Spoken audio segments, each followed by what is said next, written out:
ఎవరూ ఊహించని story line, అద్భుతమైన డైరెక్షన్తో భారతీయ సినిమాలను ప్రపంచ స్థాయికి తీసుకెళ్లిన సుప్రీం ఐకాన్ డైరెక్టర్ రాజమౌళి అని Netflix India content vice president Mounika Shergill అన్నారు. ఏదైనా కొత్తగా ట్రై చేయాలనే తపనతో పాటు ఫ్యాంటసీ, పురాణాలపై రాజమౌళికి ఉన్న నాలెడ్జ్ వరల్డ్ వైడ్ గా ఉన్న మూవీ లవర్స్ ను ఎంతో ఆకట్టుకుంటుందన్నారు. RRR మూవీతో ప్రపంచానికి తెలుగు సినిమా గొప్పతనాన్ని ఇంట్రడ్యూస్ చేసిన లెజెండరీ డైరెక్టర్ రాజమౌళిపై మోడర్న్ మాస్టర్స్ పేరుతో ఓ డాక్యుమెంటరీని తీశారు. ప్రముఖ OTT సంస్థ నెట్ఫ్లిక్స్ లో ఆగస్టు 2 నుంచి ఈ డాక్యుమెంటరీ స్ట్రీమింగ్ కానుంది. ఈ విషయాన్ని ట్విట్టర్ వేదికగా నెట్ఫ్లిక్స్ ఇండియా సంస్థ ప్రకటించింది. ఈ సందర్భంగా రాజమౌళి సాధించిన ఘనత గురించి Netflix India content vice president తో పాటు Bollywood movie producer interesting comments చేశారు. రాజమౌళి లాంటి వ్యక్తి భారతదేశం గొప్పతనాన్ని విశ్వవ్యాప్తం చేశారన్నారు మౌనికా షర్గిల్.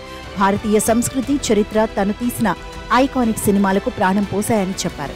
భారతీయ సినిమా స్థితిగతులను మార్చిన దూరదృష్టి గల వ్యక్తి SS రాజమౌళి అని అన్నారు. RRRతో తెలుగు సినిమాకు ఆస్కార్ వైభవాన్ని తీసుకొచ్చిన ఘనత రాజమౌళిదే. 100 కోట్ల బడ్జెట్తో సినిమాలు తీయడమే కాదు, 1000 కోట్లు వసూళ్లు రాబట్టే ఫార్ములా తెలిసిన దర్శకుడు.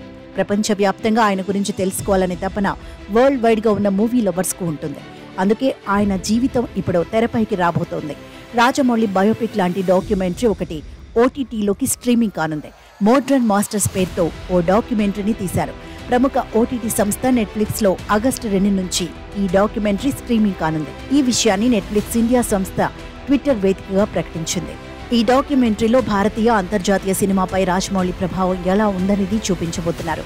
అలానే జక్కన గురించి హాలీవుడ్ దిగ్గజ డైరెక్టర్ జేమ్స్ కెమెరూన్, జో రోసో, ప్రభాస్, రానా, జూనియర్ ఎన్టీఆర్ తమ పాయింట్ ఆఫ్ వ్యూని చెబుతారు. అయితే ఇది బయోపిక్ లా ఉంటుందా, కేవలం రాజమౌళి గురించే ఎలివేషన్స్ ఉంటాయా అనేది చూడాలి.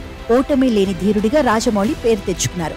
23 ఏళ్ల సినీ కెరియర్లో తను తీసినవి 12 సినిమాలే అయినా ఒక్కో సినిమాను 100 తరాలు చెప్పుకునే విధంగా తీశాడు. బాహుబలి మూవీతో యావత్ సినీ ప్రపంచం తన వైపు చూసేలా చేశాడు. ఇక RRR మూవీతో ఆస్కార్ను సొంతం చేసుకున్నాడు. ఇలాంటి అద్భుతమైన రాజమౌళి సినీ ప్రయాణాన్ని ఎప్పుడెప్పుడు చూద్దామా అని మూవీ లవర్స్ కూడా ఎంతో ఈగర్గా వెయిట్ చేస్తున్నారు.